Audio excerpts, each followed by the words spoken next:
How much do you love yourself? Because if you understand the value of self-love, you'll never be friends with those types of people.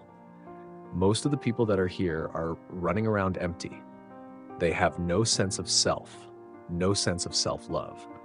When I say self-love, it has nothing to do with celebrity money, materialistic things, and all of the things that your negative mind could probably go to has nothing to do with self-love, has nothing to do with looks, nothing to do with cars, and any of the superficial things that one would assume that can make you love yourself even more. It's a matter of knowing your value. It's a matter of you saying, I don't have to be around these people in these types of environments and situations in order for me to finally see the value in myself. I love me independent of you loving me. I believe in me. I know my self-worth. I am here and I have a purpose. There is no value in having wisdom, knowledge inside spirituality. Love every day. I am a work in progress, a person who can forgive nothing, as a person is totally destroyed psychologically and emotionally.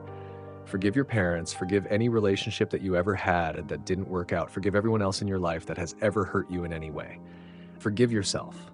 Forgiveness is giving up the hope that the past could be any different. I think for myself, and I know many of you, you think forgiving means accepting what has happened to you. Well, it is accepting that it has happened to you. Not accepting that it was okay for it to happen. It is accepting that it has happened, and now what do I do about it? Forgiving is giving up the hope, not holding on, hoping, wishing that it could have been any other way than it actually was. Giving up the hope that the past could be any different. And when I got that, I think it took me to the next level of being a better person, because I don't hold grudges for anything or any situation, and neither should you. It's letting go so that the past does not hold you prisoner, does not hold you hostage. See, life is cyclic. You're not what is extreme. Whatever experience you're having right now, it not come to stay. It has come to pass. Not to stay, just to pass. It's just going through. The biggest challenge is to know what's happening.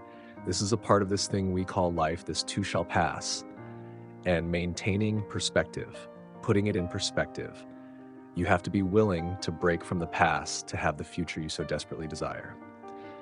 You have to have the courage to allow yourself to honor the past as it was, to forgive those who need to be forgiven, to forgive yourself, and to acknowledge that everything led you to this point now.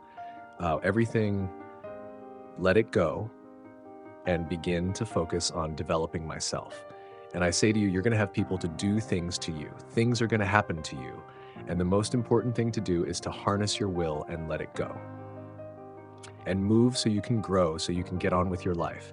It doesn't matter about what happens to you. What matters is, what are you going to do about it? What are you going to do now, Les?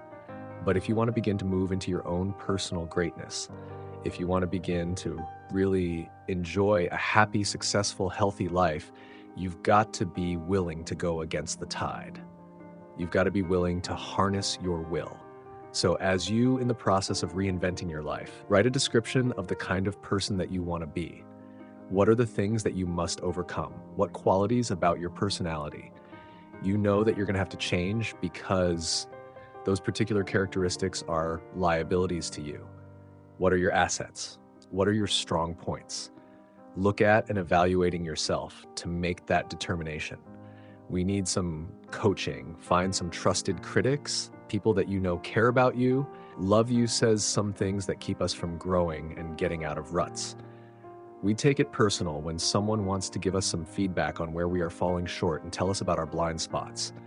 We want to have everything being positive about us. We're not perfect. It hurts. I have a friend who's a crusted critic. I don't like him, but I love him. He doesn't tell me the things I want to hear. He tells me what I need to hear so I can grow. It hurts. It hurts when he puts me on the hot seat. I can't stand it, but that's the only way that I can grow. And I'm glad that he loves me enough to risk our friendship to tell me what I need to hear, not what I want to hear.